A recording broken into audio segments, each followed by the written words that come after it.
Good evening and welcome to the Monday, June 16th, 2014 Jurupa Unified School District Board of Education meeting, and we will start with roll call, please. President Schmidt. Here. Trustee Mendez. Here. Trustee Hernandez. Here. Trustee Johnston. Here. Trustee Schaefer. Here. Thank you. And Mr. Hernandez, would you start us in the pledge, please?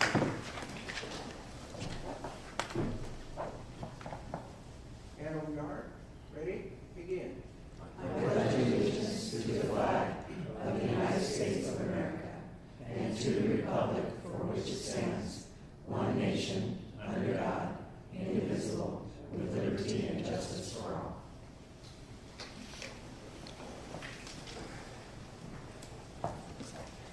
Thank you. And we will move right into public verbal comment. And Ms. Hulkman.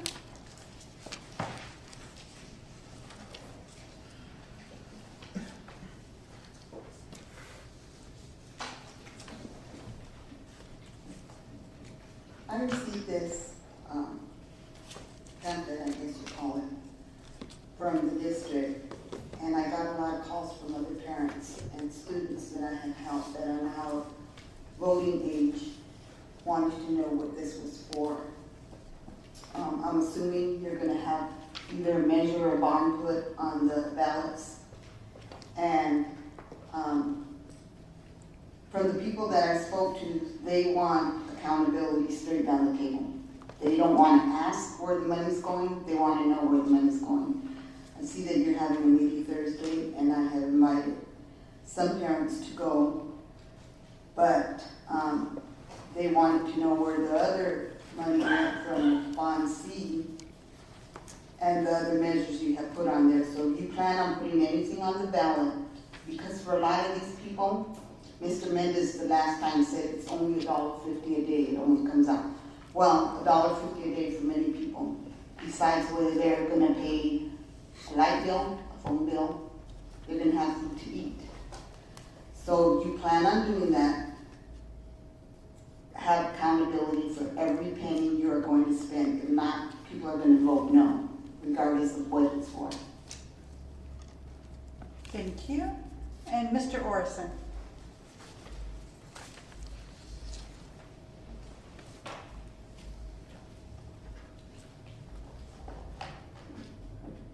Distinguished board, Mr. Duchamp. My name is Jonathan Orison. I'm the new admin coordinator at Rubidoux High School. I'm accompanied this evening by Mr. James Wandry, our assistant principal. And our principal, Dr. Rouse, would like to have been here, but unfortunately he had to have a small medical procedure, but he sends his regards. Essentially, I'm here today to spread awareness about some of the exciting things we're trying to accomplish at Rubidoux High School in regards to our AVID program and a unique fundraiser that we are going to be doing. At RHS, we're committed to preparing our students to be college and career ready and meet the mandates of the Common Core state standards. We believe that our AVID program can play a critical role in accomplishing this task. Therefore, we are deciding to expand our program on campus. Nonetheless, this expansion takes resources for field trips to universities, for guest speakers, and the like. And this is where our unique fundraiser comes into play. Next week, I am planning to ride my bicycle from Vancouver, Canada, down to Jurupa Valley, approximately 1,350 miles. And we have turned this small excursion into a fundraiser for our AVID program. Dr. Rouse and I have been reaching out to our local businesses and community members and student families to try to raise awareness about what our goals are for our students with the AVID program, and of course to solicit donations and contributions. The board and Mr. Duchamp should have received a letter from us talking about our fundraiser, and as a matter of fact, we just received one of our first donations. Thank you very much from Mr. Duchamp. But I'm here tonight also to invite you all to come to our Welcome Home event that has been tentatively scheduled for July 25th. This date is my planned return to Jurupa Valley. And Dr. Rouse is going to be sending out more information about this as we get closer to the end of the ride. And so you all are cordially invited. It will be at Rubidoux High School to be there when I return. Also, this event has become a little bit bigger now. Just today, I received a phone call and conducted an interview with the Press Enterprise about the ride and about the AVID program at Rubidoux High School. So it looks as though we're going to be having a story ran on Saturday in the Press Enterprise as well, bringing some positive information about our AVID program and our fundraiser. So hopefully we will be able to see some residuals from this and raise awareness of a great program. Thank you for your time, and have a great rest of your evening. And good luck to you. Thank you so much. Have you ever ridden that far before? I have never ridden that far before. I've taken a step out of my comfort zone. But the way I'm looking at it is if I'm going to tell my kids that if I can make this ride, you can make it to college. Because this is a big undertaking. We're going to be riding about 65 to 85 miles a day for about 3 weeks straight, coming down the coast. So it should be beautiful, it should be fun. But we try to make this a little bit bigger than just about me having fun and hopefully help out our kids while we're on our way down. So thank you. Good luck. Thank you. Pedal hard. All right, next we will move on to administrative reports and written communications. And do we have any? None. Thank you. So we will hold public hearing on draft 2014 through 2017 Jurupa Unified School District Local Control Accountability Plan, the LCAP. Mr. Dabrowski. Thank you. Per Ed Code, 2 separate governing board public meetings held at least 1 day apart are required for the school district budget hearing and budget adoption. The LCAP hearing must occur at the same meeting, and it must precede the budget item at each meeting. So tonight we're recommending that you open the public hearing on the draft LCAP. Thank you. And at this time, I will open the public hearing session on draft 2014-2017 Jurupa Unified School District Local Control Accountability Plan. If anyone in the audience has any comments, they may come forward now. See no one, we will close the public session for the 2014 through 2017 draft JUSD Local Control Accountability Plan. Next, we will move and hold the public hearing on proposed district budgets. Mrs. Ford. Also, according to Ed Code, the district must hold a public hearing on the district's proposed budget for the 2014-15 school year. And the action to adopt the budget at the special board meeting will be on June 19th. So the board president should formally open and close the public hearing. Thank you. And at this time, I would like to open the public hearing session on the proposed district budgets. See no one coming forward, we will close the public hearing on the proposed district budgets and move to Item 3, and hold a public hearing concerning the intention of the Jurupa Unified School District to apply for a State Board of Education waiver to exempt sale of Limonite K8 site from further compliance with public auction bidding requirements for the sale of surplus real property. Mrs. Ford. At the September 16th, 2013 board meeting, the board adopted a resolution declaring the Limonite site, the Limonite K8 site as surplus. That initiated a statutory process which allowed us to go through an auction process to sell the property. But based on the lack of interest through that statutory auction process, district staff has determined that the best option is to enlist a broker to directly market the property to the public at large. However, before we can do that, we will need to request a waiver from the state to waive that statutory auction process. And later in this evening's board meeting, you will be acting on that. So the board president should now formally open. Thank you.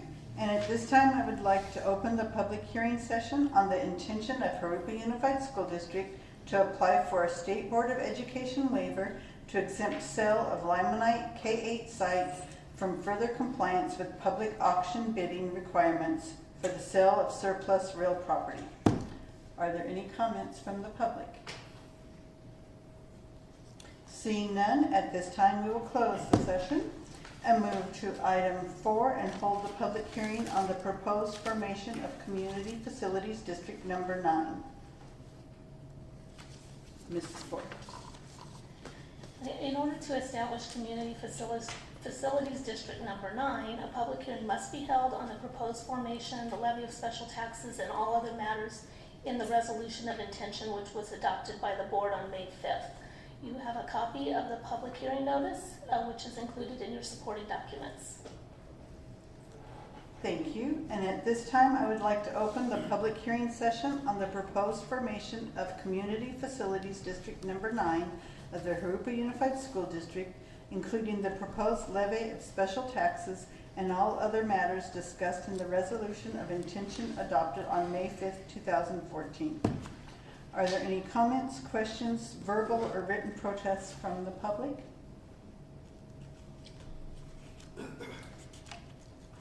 All right, at this time, the public hearing is now closed. No verbal or written protests to the formation of the CFD were received. And we will move on to item number 5 and hold the public hearing on proposed formation of Community Facilities District Number 10. So at this point, we are doing the same thing, establishing the Community Facilities District Number 10 and holding a public hearing on that proposed formation. All right, at this time, I would like to open the public hearing session on the proposed formation of Community Facilities District Number 10 of the Jurupa Unified School District, including the proposed levy of special taxes and all other matters discussed in the resolution of intention adopted on May 5th, 2014. Are there any comments, questions, verbal or written protests from the public? Seeing none, at this time the hearing is closed. No verbal or written protests to the formation of the CFD were received.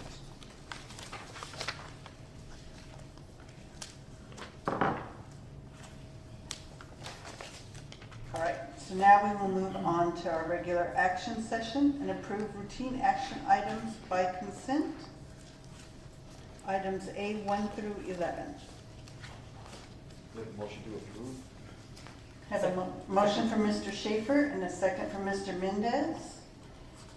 All those in roll call vote, please. President Schmidt? Yes. Trustee Mendez? Yes. Trustee Hernandez? Yes. Trustee Johnston? Yes. Trustee Schaefer? Yes.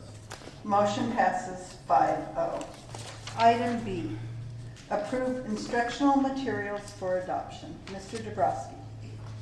Thank you. On June 2nd, the board approved these materials for review, and since that time, from June 2nd through today, they've been available at the Education Center, the Rubidoux Public Library, and the Glen Avon Public Library.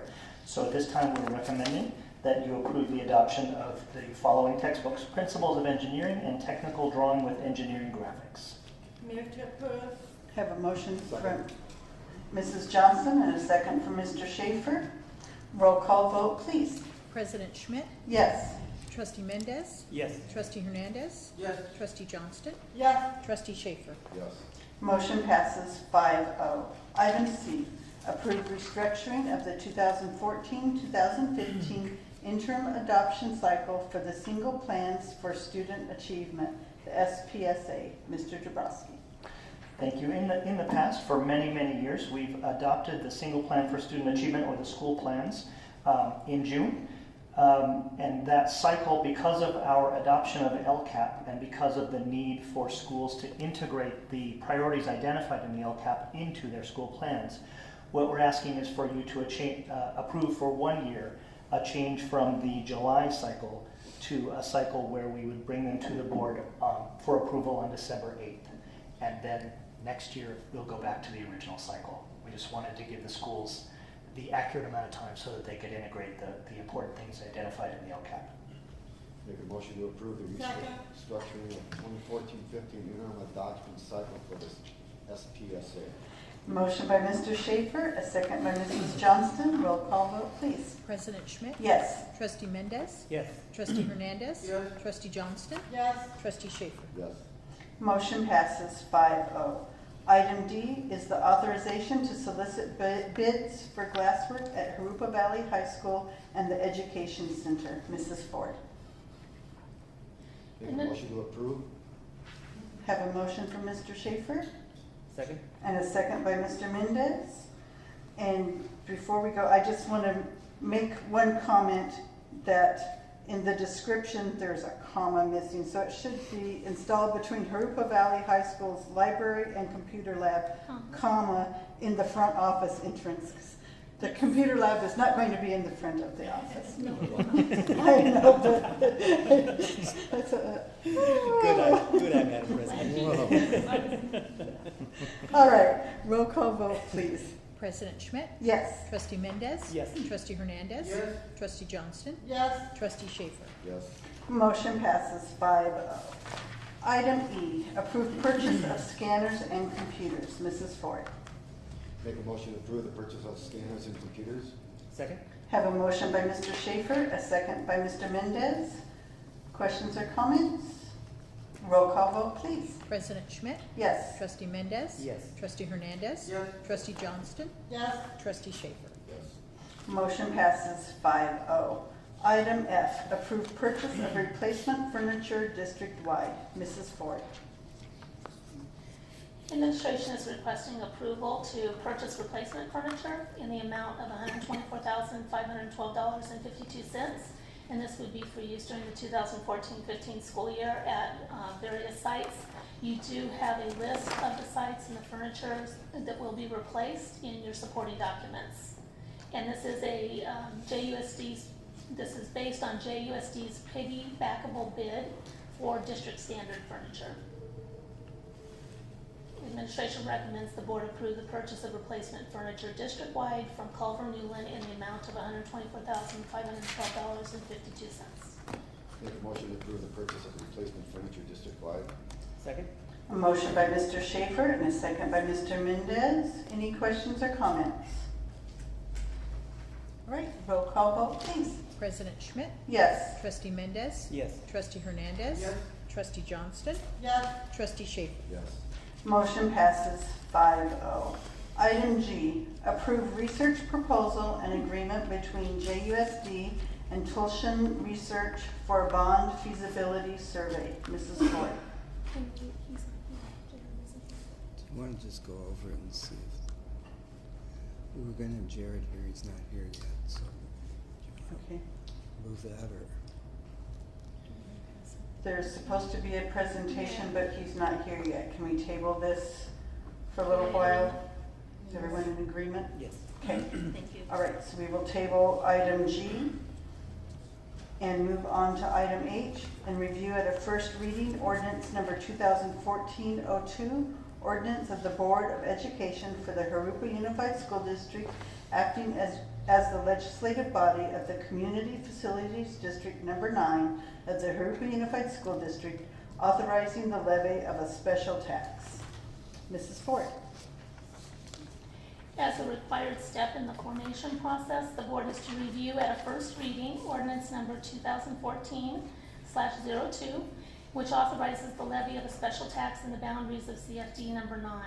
And this is to be used to finance needed facilities. The rate of the tax is set each year based on a formula that's identified in the rate and method of apportionment of special taxes. And you do have copies of the ordinance and rate and method of apportionment in your supporting documents. Ordinance number 2014/02 will be brought back for adoption at a second reading at the July 28th board meeting. So no action is needed tonight. Thank you. Item I, review at a first reading ordinance number 2014-03, ordinance of the Board of Education for the Jurupa Unified School District acting as the legislative body of the Community Facilities District Number 10 of the Jurupa Unified School District, authorizing the levy of a special tax. Mrs. Ford.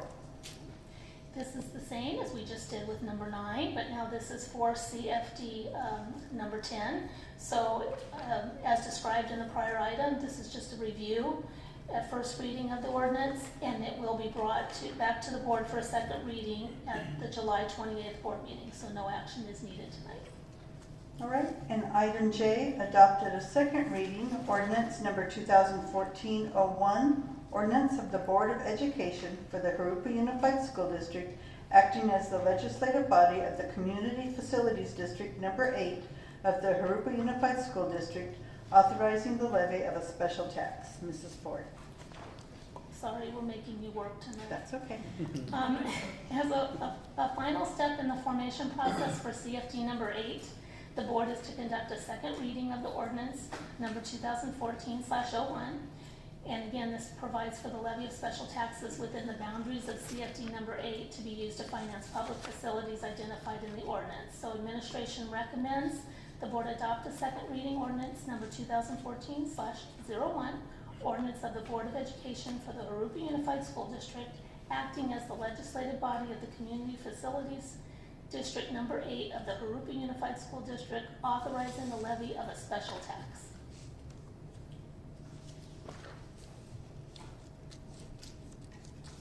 Make a motion to approve the adaptation at second reading, ordinance number 2014/01.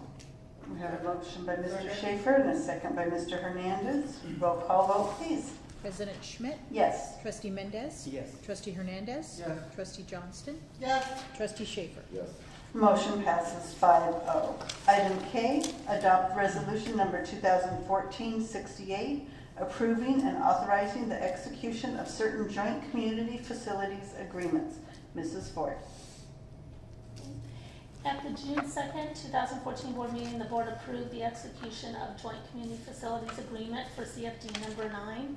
Tonight, we are bringing forward the joint community facilities agreement for CFD number 9 between Jurupa Community Service District and the Riverside County Flood Control and Water Conservation District. Agreements for CFD number 9 joint community facilities agreement sets out the terms by which the CFD number 9 will finance the necessary water and sewer facilities as well as flood control facilities. We do have Ms. Rachel Chang from the Delinka Group and Ms. Lisa Wells from Nixon Peabody here tonight to answer any questions that the board may have on this joint community facilities agreement.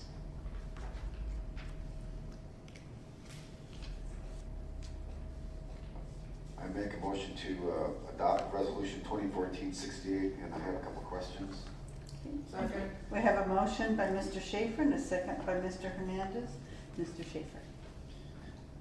I spoke with the administration before our closed door session on a number of issues, and one of the issues was these CFDs, and CFD number 9 is, if she's not going to take any questions, maybe you could explain. I thought that the property owners that these bonds, in CFD number 9, these property owners, that the total tax on the property would be no more than 2%, but their property tax, maybe you ought to explain it. It's not what you think, but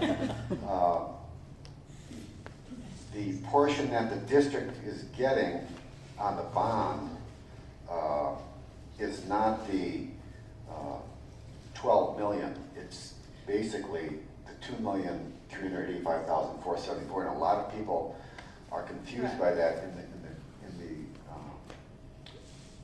community. Right. So the district is not getting the 12 million; they're getting the 2.3. But as far as the taxes on the property owner, it states. Can you explain the 2%? Definitely. Good evening. My name is Rachel Chen, and Mr. Schaefer, I'm happy to answer your questions. So first of all, on the effective tax rate. So at the time of formation, we are to estimate the total tax impact through the formation of CFD. And in accordance with your community facilities district goals and policies, that effective tax rate is not to exceed 2% total. That 2% includes the avalon property taxes as well as other fixed charges. The special tax related to Jurupa Unified School District CFD number 9 is only a portion of the total 2%. Moving on to the bond authorization amount related to CFD number 9, as Paula brought forward for you this resolution, CFD number 9 is to finance Jurupa Unified School District facilities as well as other joint community facilities. Those include park districts, water and sewer facilities, as well as flood control district facilities. So the not to exceed authorization amount of 12 million is to finance all of those facilities as well as to pay for other costs associated with the financing. So Jurupa Unified School District is estimated to receive roughly $2.38 million from the sale of CFD number 9 special tax bonds.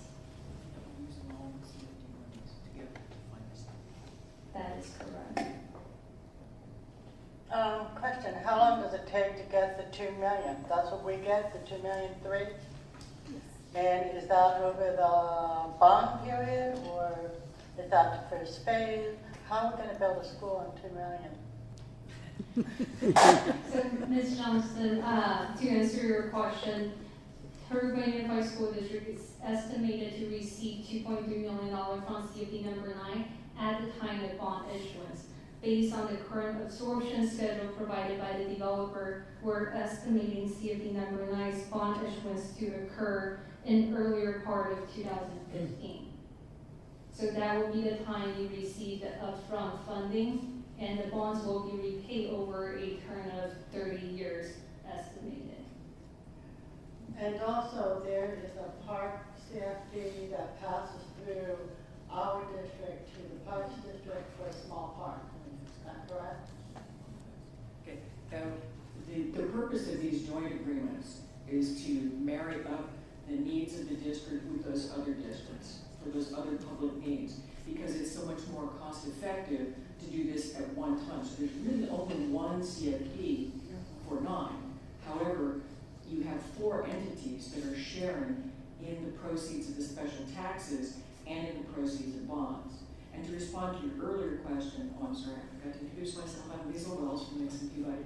To respond to your earlier question, remember that we are assembling bits and pieces of bond issues from several CFDs to come up with sufficient money to build the school. So there's a crossways funding among the CFDs, and then there's this lateral funding, if you want to say it, that finances other facilities for other agencies. And it's very complex. We've tried to draw a picture of how this looks, and we made too many circles. Thank you.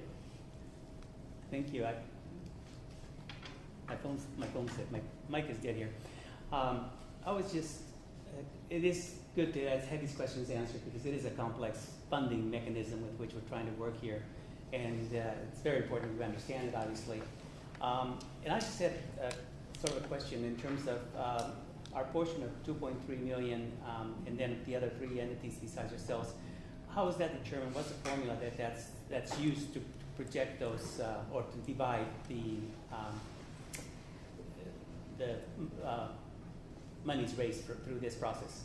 Definitely. So the first step is always the lead agency, in this case, Jurupa Unified School District. So the amount, for example, for CFD number 9, that estimated $2.38 million, that's estimated based on the total number of square footage of all the homes proposed to be developed within CFD number 9, multiplied by your current level 2 school fee.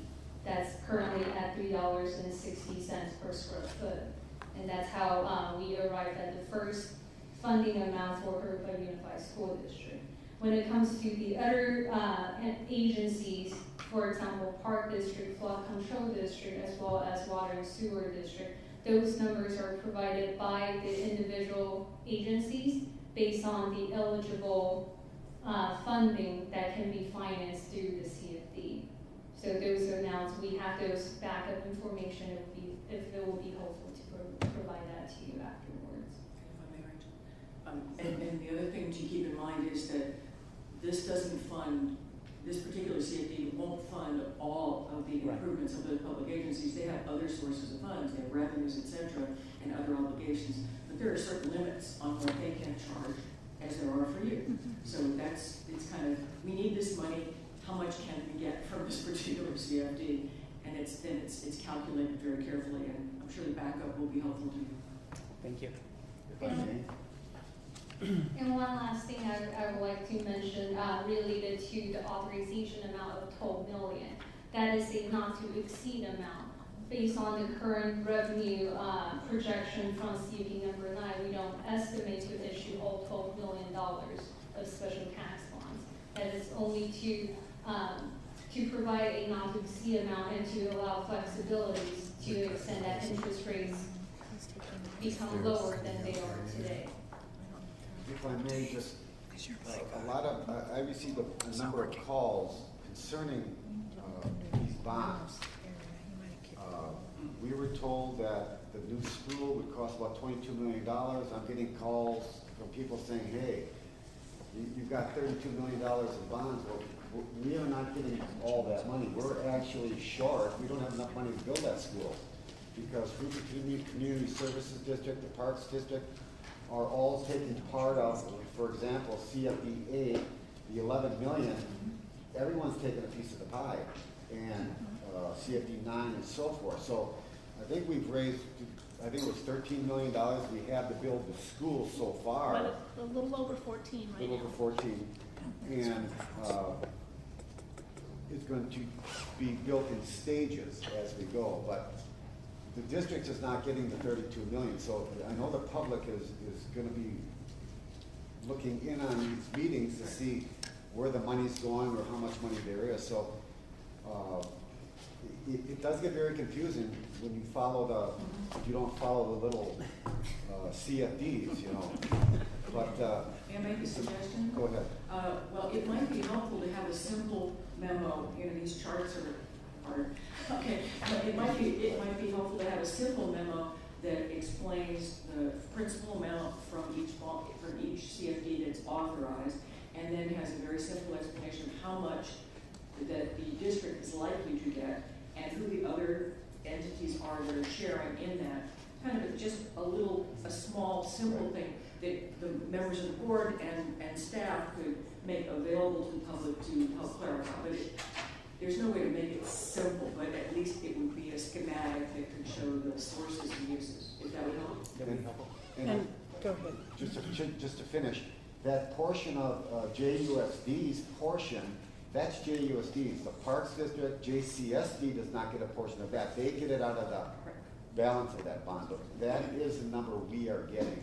Okay? And this memo would display Right. that. That would be, I think, because it's confusing out there in the community. Yes, that's right. And another thing to remember is with the CFD, that those monies have to be spent within the boundaries of that CFD, not throughout the whole district. They are restricted as to use. Well, why don't we take that for action before we come back to wrap things up on the other CFDs, and we'll have something hopefully ahead of time that you guys can look at, and Mrs. Ford and the rest of us will work on it to make sure it's clear and concise. We have a chart that's a good basis. It just has a lot of other information on there. I think if we pare it down to the essential, it'll work. Okay. Right. Will do. Thank you. Great suggestion. Thank you. And our recording is on, but can everybody hear us out in the audience okay? Our mics are having issues right now. All right, so we have a motion and a second. So they're gonna go check. On item K, to adopt resolution 2014-68, approving and authorizing the execution of certain joint community facilities agreements. So could we have a roll call vote, please? President Schmidt? Yes. Trustee Mendez? Yes. Trustee Hernandez? Yes. Trustee Johnston? Yes. Trustee Schaefer? Yes. Motion passes 5-0. Item L, adopt resolution number 2014-69, resolution of formation and determining the validity of prior proceedings and establishing CFD number 9. Make a motion to adopt resolution 2014/69. Second? Have a motion by Mr. Schaefer, a second by Mr. Mendez. Questions or comments? Roll call vote, please. President Schmidt? Yes. Trustee Mendez? Yes. Trustee Hernandez? Yes. Trustee Johnston? Yes. Trustee Schaefer? Yes. Motion passes 5-0. Item M, adopt the resolution number 2014-70, acting as the legislative body of the Community Facilities District Number 9 of the Jurupa Unified School District, determining the necessity to incur bonded indebtedness in the amount not to exceed $12 million within said Community Facilities District and calling a special election. Make a motion to adopt the resolution number 2014/70. First we have to do this, or? Second. No, we do this first. Okay. We will need to open up we're calling for a special election, so we will need to open up the ballots And then make the motion. and then make the motion. Thank you. All right, so the board will now conduct an election of landowners on the question as to whether the district shall create CFD number You need to 9. adopt it first. And then we go to Oh, the we want second the one. Yeah, you motion have to- first, okay. then open the Yeah, yeah. ballot? Okay, She has Yeah. the script. sorry.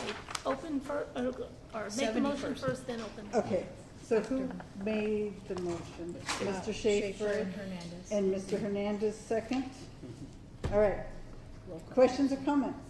Roll call vote, please. President Schmidt? Yes. Trustee Mendez? Yes. Trustee Hernandez? Yes. Trustee Johnston? Yes. Trustee Schaefer? Yes.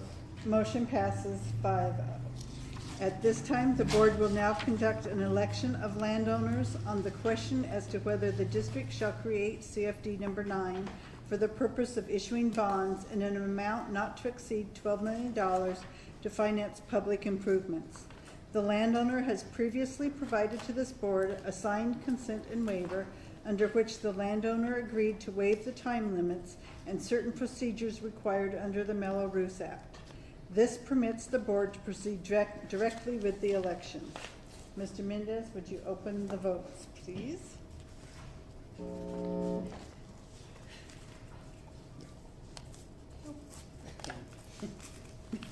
Can't.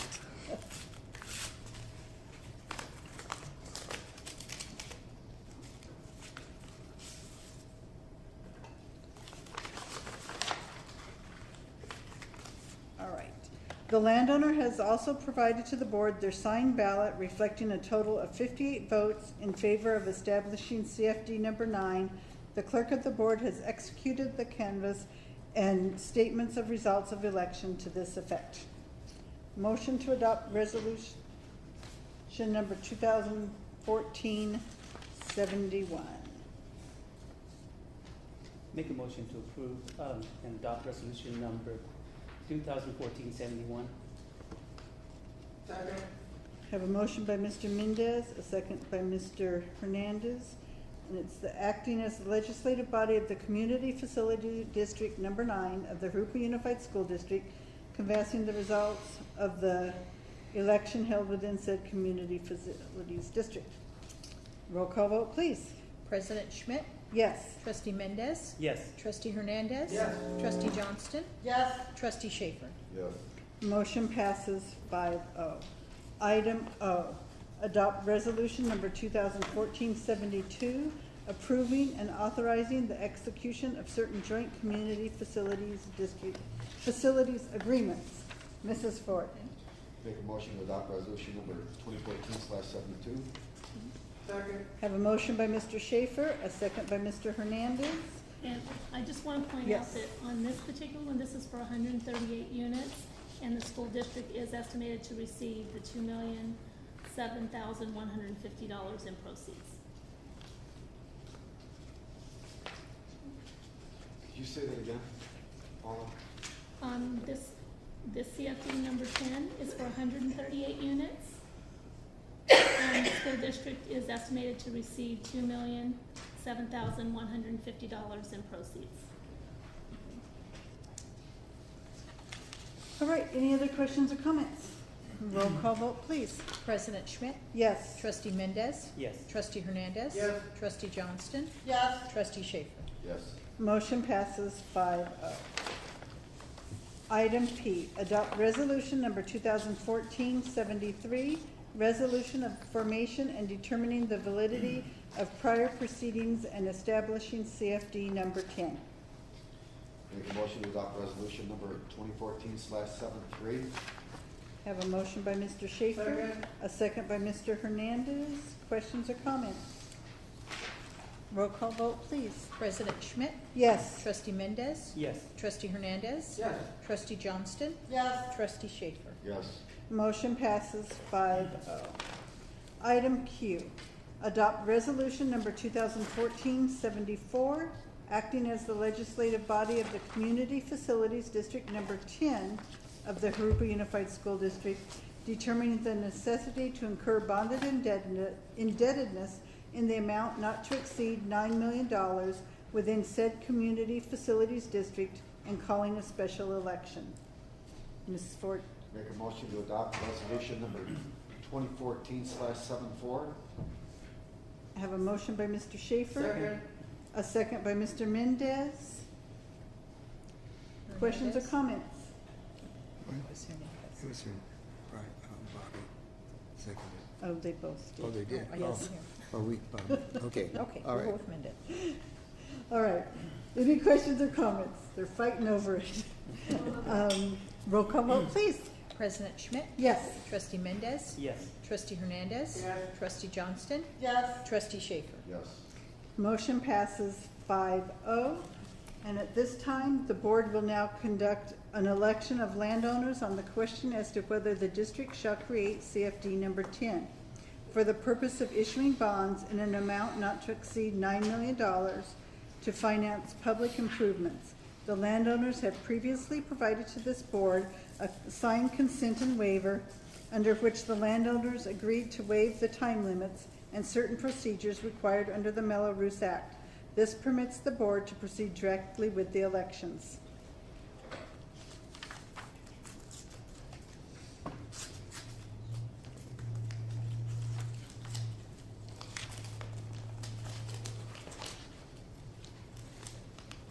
Why do we have two? There are two landowners, so he has to open. Okay. Go ahead and open that one. Thank you. This one too.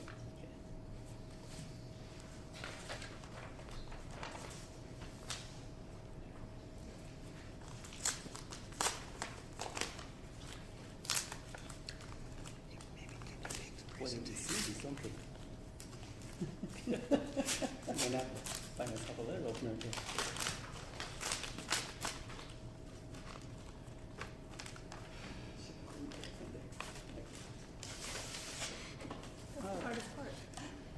All right, the landowners have provided to the board their signed ballots reflecting a total of 41 votes in favor of establishing CFD number 10. The clerk of the board has executed the canvass and the statements of results of election to this effect. Motion to adopt resolution number 2014-75, acting as the legislative body of the Community Facilities District number 10 of the Jurupa Unified School District, canvassing the results of the election held within said Community Facilities District. Make a motion to adopt resolution number 2014-76, resolution of the Board of Trustees of the Jurupa Unified School District, authorizing a request for waiver to the State Board of Education, seeking exemption for the state of the Limonite K8 site from further compliance with statutory real property auction requirements. He's reading 76, we're on 74. No, Is that the one? no, you're reading the wrong. Oh. It's 75R. I'm sorry.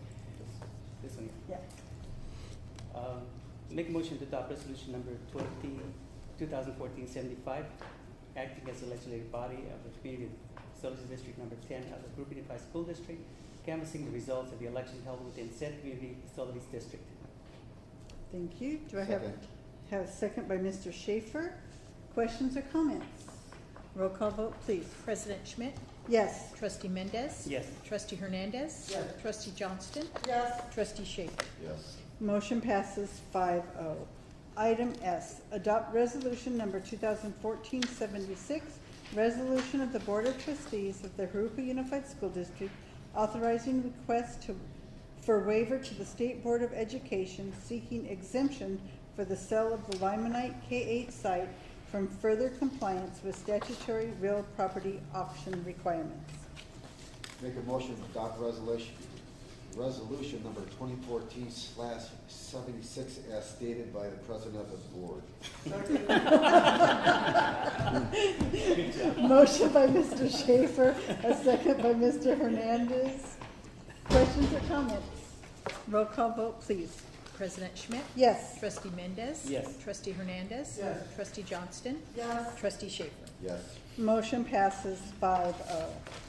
Item T, act on student discipline cases. Expulsion cases, agreement and stipulation, we have 3, 14-080, 14-081, and 14-085. Make a motion to approve. Have a Can we- motion by Mr. Mendez, Second. a second by Mr. Schaefer. Roll call vote, please. President Schmidt? Yes. Trustee Mendez? Yes. Trustee Hernandez? Yes. Trustee Johnston? Yes. Trustee Schaefer? Yes. Motion passes 5-0. Expulsion, suspended expulsion case, agreement and stipulation, we have 1, 14-083. Make a motion to approve. Have a motion by Mr. Mendez, Second. a second by Mr. Schaefer. Roll call vote, please. President Schmidt? Yes. Trustee Mendez? Yes. Trustee Hernandez? Yes. Trustee Johnston? Yes. Trustee Schaefer? Yes. Motion passes 5-0. Suspended expulsion case, agreement and stipulation, we have 1, 14-084. Make a motion to approve. Second. Have a motion by Mr. Mendez, a second by Mr. Schaefer. Roll call vote, please. President Schmidt? Yes. Trustee Mendez? Yes. Trustee Hernandez? Yes. Trustee Johnston? Yes. Trustee Schaefer? Yes. Motion passes 5-0. Item U, first we need to report out from closed session. Mrs. Elzick? Thank you. The board voted with a 4-1 vote, trustee Hernandez being the dissenting vote, to issue a March 15th notice to certificated employee number 219676. Thank you. Item number 1, approve personnel report number 19. Administration recommends the approval of personnel report number 19 as printed. Make a motion to approve personnel report number 19. Second. Motion by Mr. Mendez, a second by Mr. Hernandez. Roll call vote, please. President Schmidt? Yes. Trustee Mendez? Yes. Trustee Hernandez? Yes. Trustee Johnston? Yes. Trustee Schaefer? Yes. Motion passes 5-0. Item 2, adopted a first reading, revised board policy 4030, non-discrimination in employment. Make a motion to adopt at first reading revised board policy 4030, non-discrimination in employment. Have a motion by Mr. Mendez, a second by Mr. Schaefer. Roll call vote, please. President Schmidt? Yes. Trustee Mendez? Yes. Trustee Hernandez? Yes. Trustee Johnston? Yes. Trustee Schaefer? Yes. Motion passes 5-0. And item B, board member comments and committee Madam Yes. President, are we doing item G or? Oh, yes, so thank you very much. Just do that. Okay, Mrs. Ford is going to do it for us, so we'll go back And we're to, gonna have Mr. Hanson. okay. Her sidekick's gonna.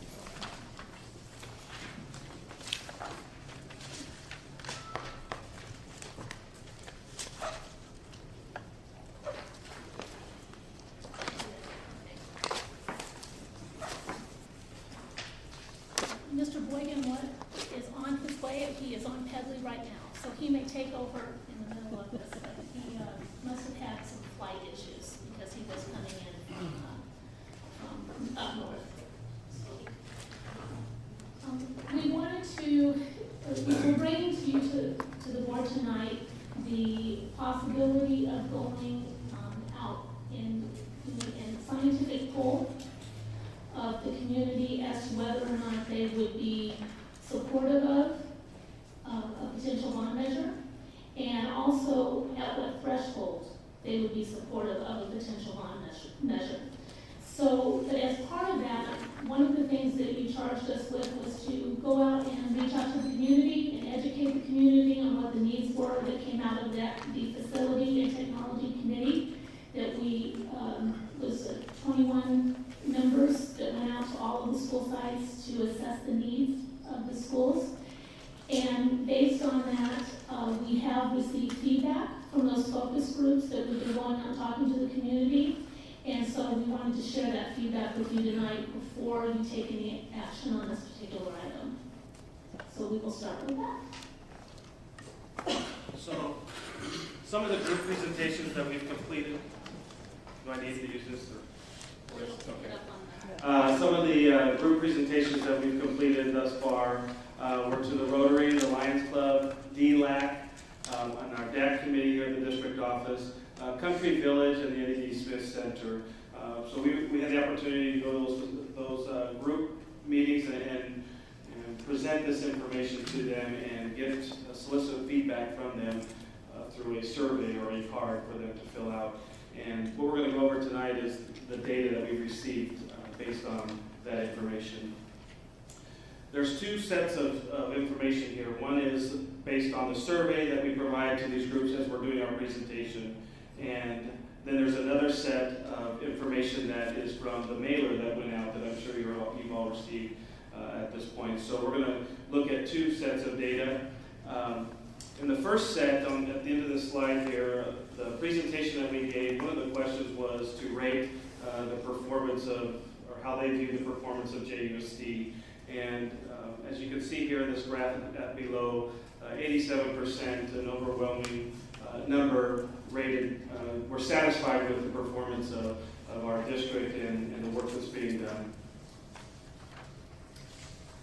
A couple other questions that were addressed on this survey card.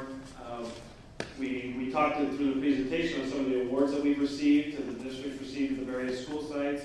And so we asked if they were aware of some of those awards that the district and the school sites have received. And you can see that that was just about split in half. Some in terms of yes, they were aware, and the other half, no, they weren't. We asked if they were willing to support a local bond to meet the needs outlined in the presentation. The presentation, like Ms. Ford explained, was the same information that you received in your special board meeting for your board study. And overwhelmingly, in our presentations and the information that we're receiving, over 96% of them are saying yes, that it's needed.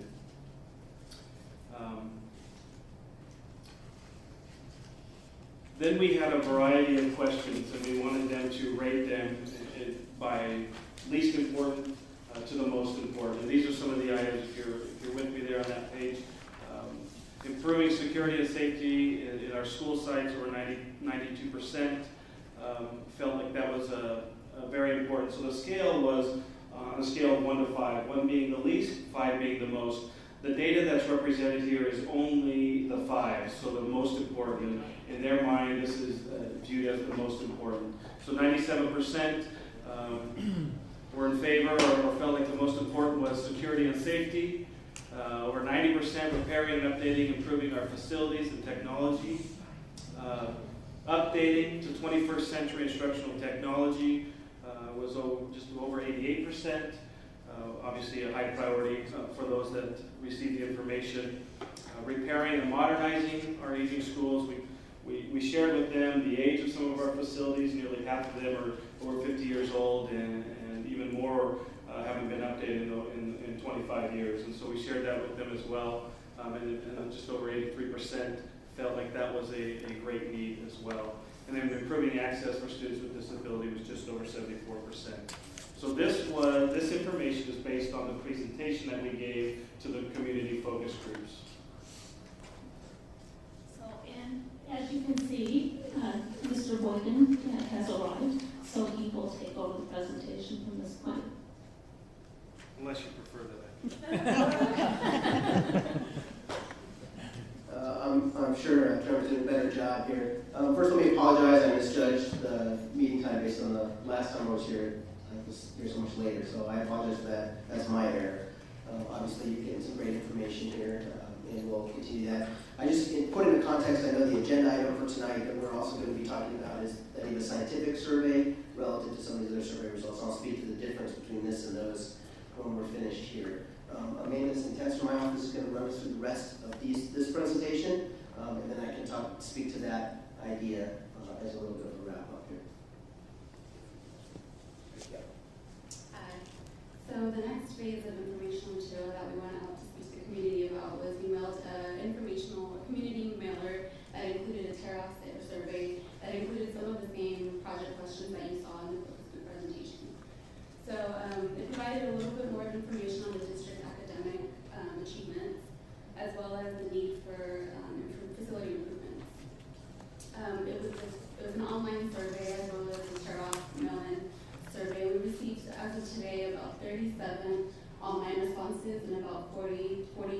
actually none, which is pretty good given it's only been out for about 4 days.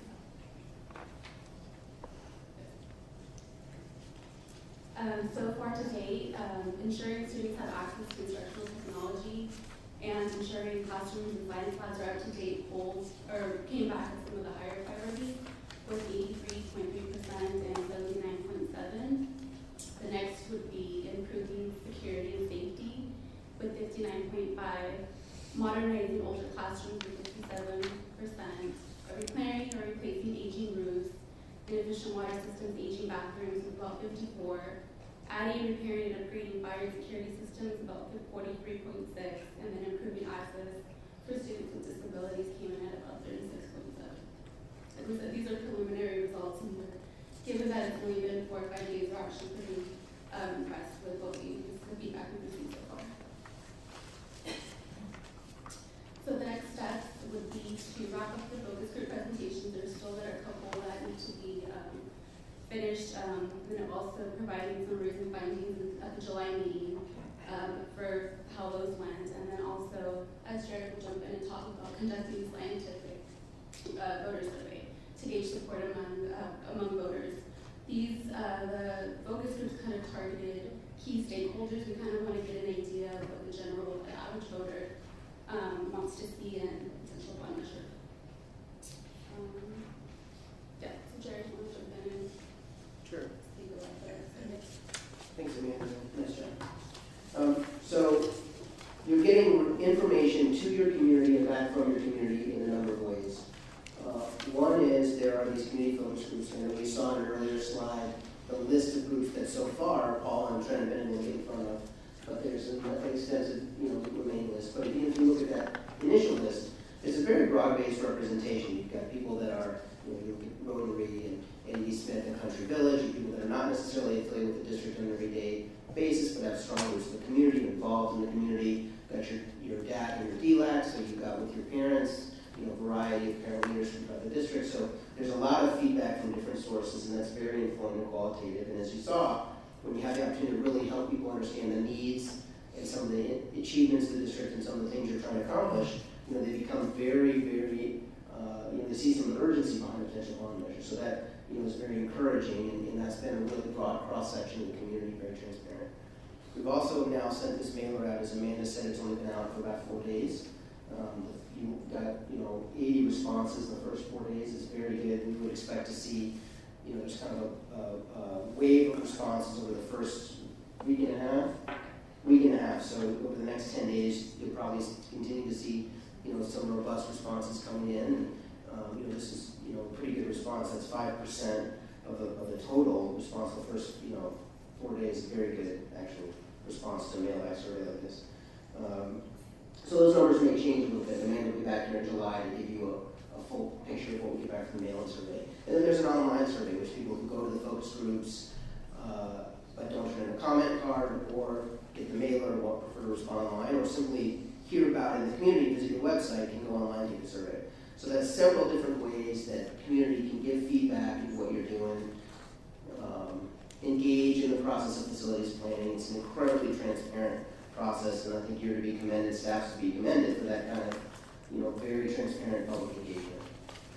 So the last piece is a potential scientific survey of voters, and what is the difference? And if we're doing focus groups, and we have these comment cards, and we're getting a mail-in survey from the community, and you're getting, got 80 responses already, and you'll probably get a couple of hundred responses before it's all said and done, and you have an online component, why would you even bother with the scientific? Why would you need it? And the reason is that these answers and survey results you get here are qualitative, but they're not quantitative. In other words, they are people's opinions who care to express them, and they're valuable to us. And by the end, you'll get all these comments and be very valuable to you to read. But it's not a scientific sample of voters. In other words, you can't make any extrapolation from these results to say this is exactly how everybody feels all over the district. This is just what the people said who took the time to tell us what they think. It's self-selecting. So you can't make assumptions about the people you didn't hear from these numbers. They're valuable numbers and they're important people and they took the time to respond. Their comments are valuable, but we shouldn't extrapolate. And the value of a scientific survey is we bring in a statistical expert and they create a scientific sampling of the voter base, and they do stratified sample phone calls with a very controlled delivery of questionnaire, and they get real data. And that data, you can extrapolate those findings. You're going to talk to 300 specific voters in using a sampling methodology that's designed to give them confidence in replicating a likely November 2014 actual local electorate. And that will give you scientific data to go along with all of this very valuable qualitative self-selected input and help you complete the picture. So before you make any final decision about whether to be on the ballot, that would be a scientific data point to go with all of this community input data point. So that's why we think it's valuable. It's something that most districts do, and we would recommend doing it. And frankly, the cost range most districts is closer to the 20 to 30,000 range, and you're in a situation we've been able to, thanks to Elliot and Paula and Trent's hard work and kind of our work with this pollster, that we can accomplish it for less expensive. So I think it's a good investment for you to go along with some of this other data. Any questions? I just think it's your questions were a bit confusing, and most community members would think it's all a priority. It was a great opportunity to really get some information, and I worry about the questions that you're going to be asking. I'm a little disappointed.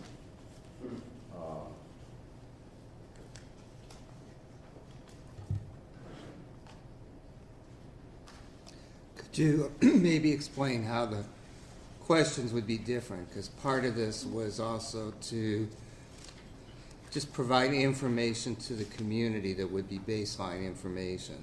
And I think, as you mentioned, there was not an intent here for a scientific sampling, but some gauging of priorities. So, again, could you explain how maybe a type of question that would be asked and how it would be a little bit more probing?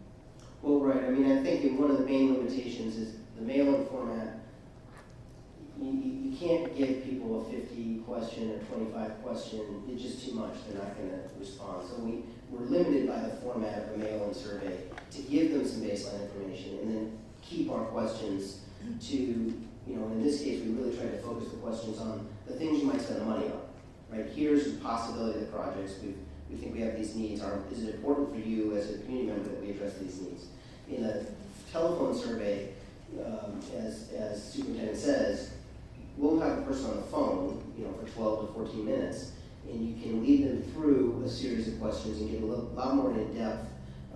And frankly, I think if we need to get input from board members on that questionnaire, I think that would be a constructive thing to do, frankly, so that we get through that process and you feel good about the questions that are asked and the way that they're asked. I mean, I think that would be important. So, that's something we can do as we create the survey draft. But it's a longer instrument, and so you have the opportunity to kind of get deeper into it. And then usually in a survey environment like that, in addition to saying, here's what the needs are, and here's what the projects might be, here's some things people say in favor of this idea, and here's some things people say against this idea, and how does that change your thinking?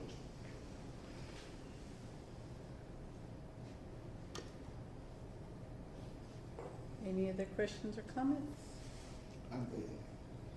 As far as the questions that you will be asking, do you have samples of them now? Not in front of me now. I mean, I can describe in general what they're like. Typically, we might ask, what's your, sense of importance of issues in the area, education relative to, crime and safety and jobs and economy and other things. We might ask something like a job rating. How do you think the school district is doing its quality of education, to students? And then we might say there might be a measure on the proposed ballot, and here's what it might say. If you had to vote today, how would you vote? We might say, here's what the money might be spent on. Are these things in favor, or do you think these are really important or not so important, similar to what we did in the mail survey? And then there probably would be a battery of, here's some things that supporters say about it, what do you think? And here's some things that opponents say about it, what do you think? And then at the end, we'd ask them again, okay, if you had to vote now, having heard all this new information, what would you say? Are you going to ask them what they, are you going to inform them that, I don't know if by that time we're going to know if this board is going to discuss the issue, whether it's going to be a $60, $125, $180 million bond. I'm going to say, what is your opinion about a $125 million bond issue? It will be assessed to your taxes if you're the property owner. If you're a tenant, expect your rent to be increased. Are you willing to pay for that? Do you understand? Yes. I mean, let's be honest with them. You can ask a question so many different ways, and you can ask it in a way to get what you're looking for, the results you want. And that's not being honest. The thing is to tell them what the facts are. This is what the board is considering, or this is what the school district would like to do. It's going to cost this. Would you be willing to vote yes or no on it? What do you think of $100 or $10 or $15 or $20 million being spent on career tech education? Are we going to have those type of questions in there? Are you interested in career tech education? Do you have children that go to the district that you would like to have career tech education? Can they afford to go to college? I mean, there's so many questions that there are so many things we could ask that I would like to know where you're going to be coming from with these questions. Right. So a couple of answers to that, because I agree with you. You raised very good points. In the mailer itself, it does say there will be a tax of no more than $60 per 100,000 assessed value. That's the maximum it could possibly be. So we did put that in the mailer, and you're absolutely right. In the phone survey, we would have to have a target dollar amount, whatever staff directs us, or put in the survey, whether that's $125 million or $80 million or $60 million. And we'll also have to say that amount will be this much per 100,000 of assessed value. And sometimes these surveys we even will tell people for the average homeowner that means it will cost you this much. So we'll put that in the survey, and it usually comes up front, so people know as they answer the rest of the questions that there's a cost. And so that's a good point, and that will be in the survey. Then as we go through the projects and the arguments for and against, we will typically express in many similar ways as described, for career education. So the students can compete for college and careers today. They have the skills they need. And if they, in a changing economy, we have to make sure our schools stay up to date with needs of the 21st century. So we can put some of those things in the survey and gauge how people react to them. And then, as I mentioned, I think it's important to know, we could share the draft out, individually, to members of the board and have you give us that back before it's finalized. So I'm comfortable with that process if that's something that makes sense, that you have confidence in the product. Yeah, I think, Mr. Boyer, what's critical here, what the board needs to know to inform a decision that will come probably the first meeting in August will be two things. Well, three general things. One is, should there be a bond issue or not, period? And is it one the board as a whole can support to bring to the community? Is it one the community supports?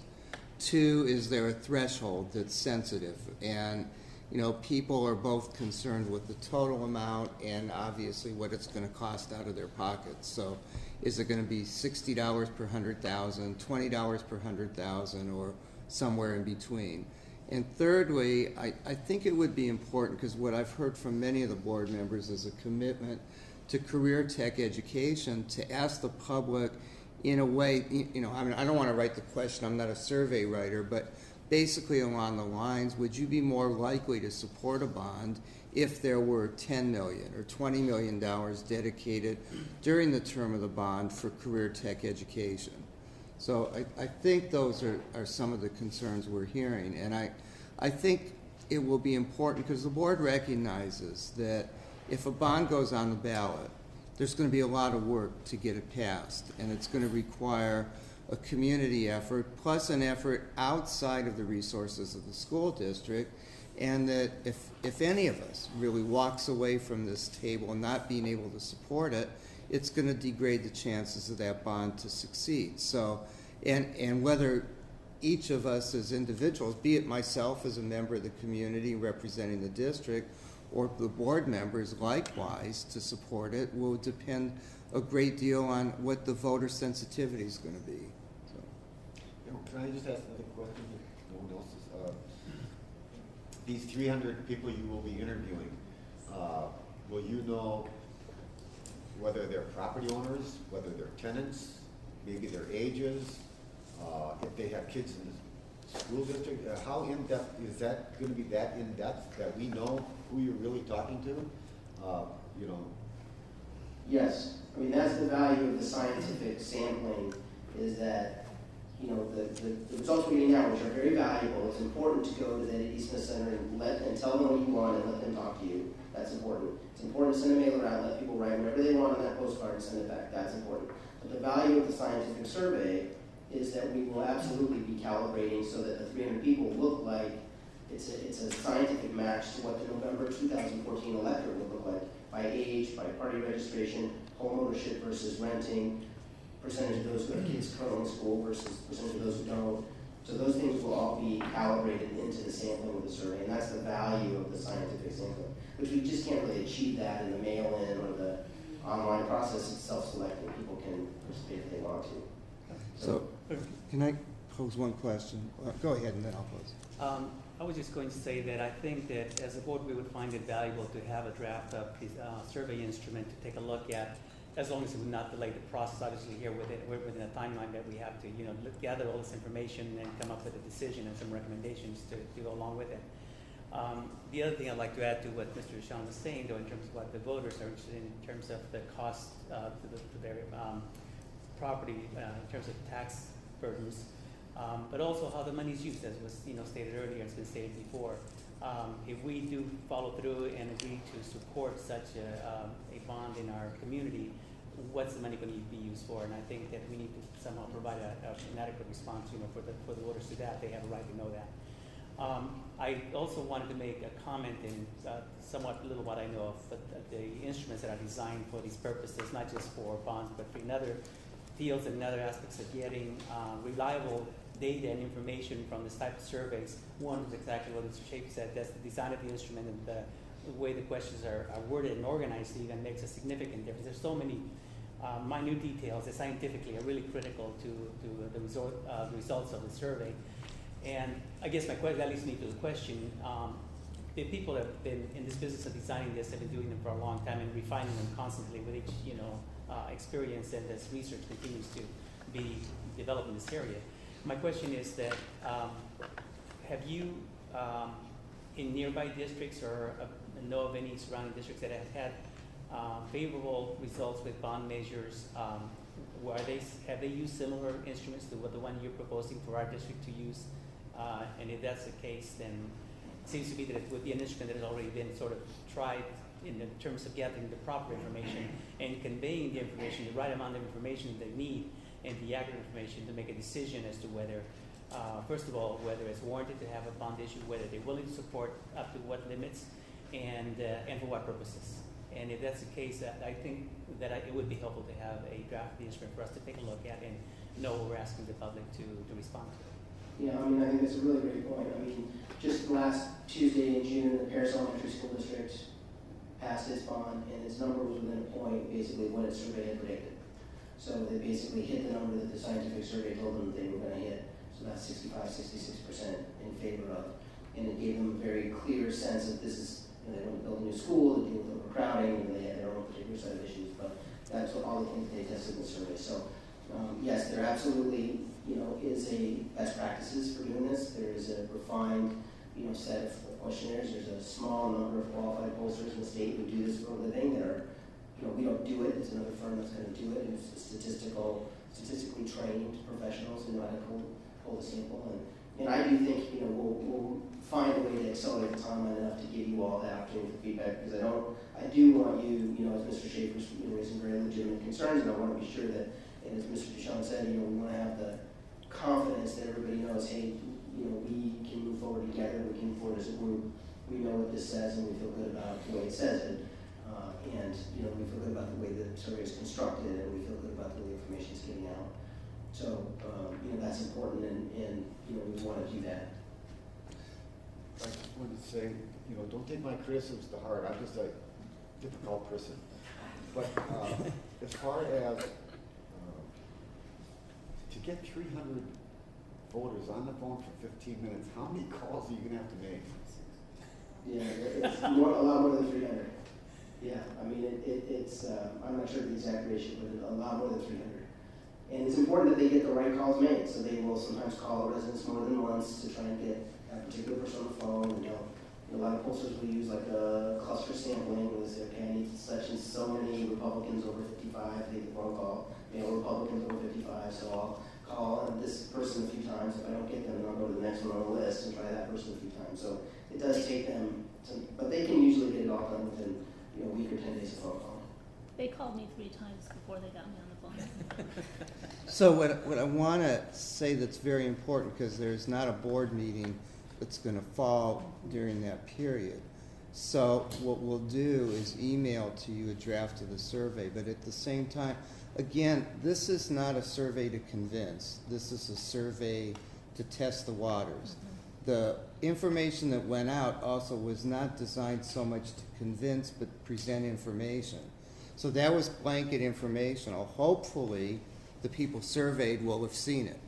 But at this point, this is a tool the board needs. So if on August 2nd you come up with, we should have asked, we really need your pointed questions now as to what's going to give you the information that makes you comfortable to vote. I mean, obviously, if they survey 300 people and 298 say I would never support a bond, that's a pretty clear measure. I don't think you're going to get anything quite that easy one way or the other. So you want your questions exactly as you mentioned, Mr. Schaefer. Are they property owners? Are they renting? Do they realize that this may affect their rent? Things like that. So if you have specific questions, we'll get them to Mr. Boygan, and in the meantime, we'll make sure there's a feedback loop that you all get an opportunity to see the survey and have input before it goes out. And it will be a pretty quick timeline. We're going to have to, if we get your approval tonight to proceed, we'll be on the phone with the pollster immediately to start working on the draft. And in fact, I think they already have a draft in process in anticipation tonight, and we'll get something out to you, not for general circulation, but direct to you, then back to Mr. Duchamp with comments, and probably ask you for a pretty quick turnaround of that, just as you said, Mr. Menace, to stay on schedule. So probably won't have a lot of time with it, but we definitely do want to have have your eyes on it and have you take a look at it. And if you have some initial suggestions now that you can share with us, we'll take those right away. And I've heard some tonight already. So. And Mr. Boyden, isn't it the case that the actual sampling of the message that would go on the ballot would be on that survey as well? Yeah, the actual ballot question, including dollar amount. So we'll have to give a target dollar amount of total authorization, and we'll have to give a couple of ideas of tax rates as well. I mean, those will all have to be in there so people understand what the cost impact is. Any other questions?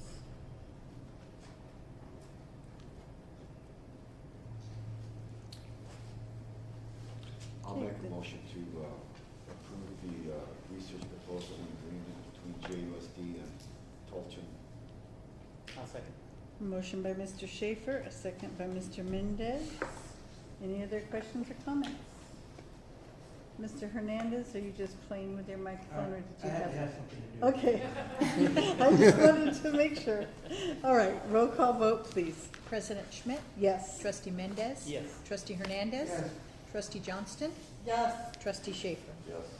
Motion passes 5-0. Thank you both for coming Thank you. tonight. Thank you. I apologize again for being Thank you. And we will move on to item V, board member comments and committee reports. Mr. Hernandez. Well, thank you, President Schaefer. Just Schmidt. Yours is it's right after his. He's turned us all off. Do you want me to say something now? Please. We're just shocked because your light is on and ours isn't. Oh, But it must be right down there somewhere, so we've pinpointed the problem. You don't need to hear me. Anyway, first of all, the proposal that was given by this organization was outstanding. I think one of the questions we really need to look at and strive to do is that, first of all, the board hasn't made a determination on what kind of funding mechanism, if any, that we're going to be utilizing on any improvements to our facilities or our educational environment. So that's one thing. I think the thing is that as they ask their questions, which have to be somewhat neutral and to inform the public on both sides of the good and bad, I think the main thing that we always have to keep in mind is educating the public to what our needs really are. And again, when we first started this, I was on the facilities committee, and we do need some improvements out there. And a lot of our residents who vote don't see that. They're too busy going to work and trying to make a living and see that their kids are coming home all right. But we need to move from the 1980s type of environment to the 2020s. That way we're ready to go. I think the thing is that if we don't touch the hearts of the residents to have a clear understanding how vital it is to invest in our future, the future of our community and the future of our children, then what are we here for? Merely to say, hey, we have no money and good luck, and if you get a job, fine. If you don't, well, there's always the waterfall line or the government assistance.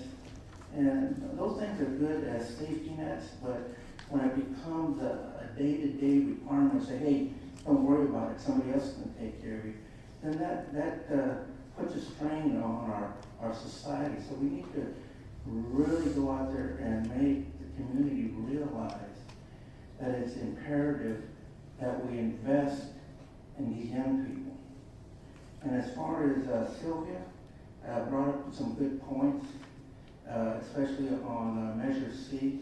And I think we have a fact sheet of how that money was spent.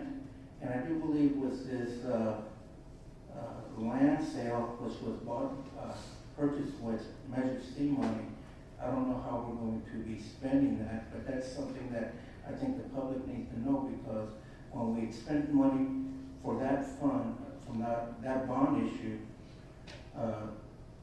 for a specific reason, and now we're going to be selling that land, we need to also make them realize what we're going to be doing with that money. So if we could possibly get a sheet of some sort, it's kind of itemizing the things that Sylvia had asked for, and really it's a great tool for the public to have, because if by chance we do go for a bond, we can say, these are the things we did last time, and we really tried to do a lot of things, but we ran out of money. But now, we're going into a new era where we're being required to have technology to really move our young students forward. So with that's all I have. I think basically I'm on summer vacation, so next time I come, I'm not going anywhere, but I'm going to come up with my Hawaiian shirt on and my shorts and relax, because it's too much to be always a school board member. I just want to be a hippie now and then. Thank you, Mr. Hernandez. Mrs. Johnston?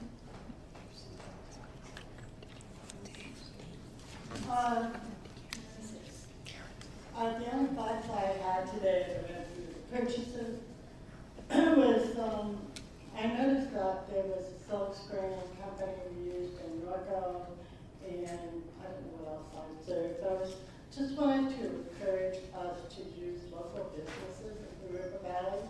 We have silk screen companies, and we have Kmart, and I noticed that we do frequent a lot of the different food places. So anyway, I would like to just encourage Sprout Food for that. Thank you. Mr. Schaefer? To my hippie friend down here. This bond issue,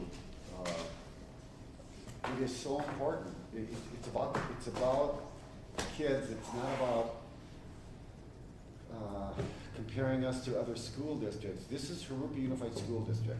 What is most important is our kids. And the majority of them either can't afford to go to college, they don't want to go to college because academically they don't feel they fit. But when the majority of them do not feel or want to further their education, we've got to find paths for them. And I'm a very big advocate on career tech training, career tech education, to teach them a skill, because when they learn a skill and they go out there in the world, sometimes they will realize, hey, I'm making money, but I need to further my education. And they do further their education. And we have to look out for them. Sometimes they don't know what's... We were in that position when we were young. We thought we knew everything. We didn't. We need to help these kids because the majority of them cannot afford even to go to vocational school. So somehow the district, the high school setting has to help them find their path. And I believe that career tech education is so important for our district. And I will hammer on that and to get any of my support on a bond measure, I would like to meet with the administration and discuss some sort of a plan that if we do go forward, if this board does go forward with a bond measure, that we have something in place that really, really will spark the interest of the community, because they're the ones that will vote. They're the ones that have the kids in our district. And we need to show them that we have a plan for them. If we don't, we're not 50-50 chance it's going to pass. You've got to do something for the majority. I'm going to end it right there.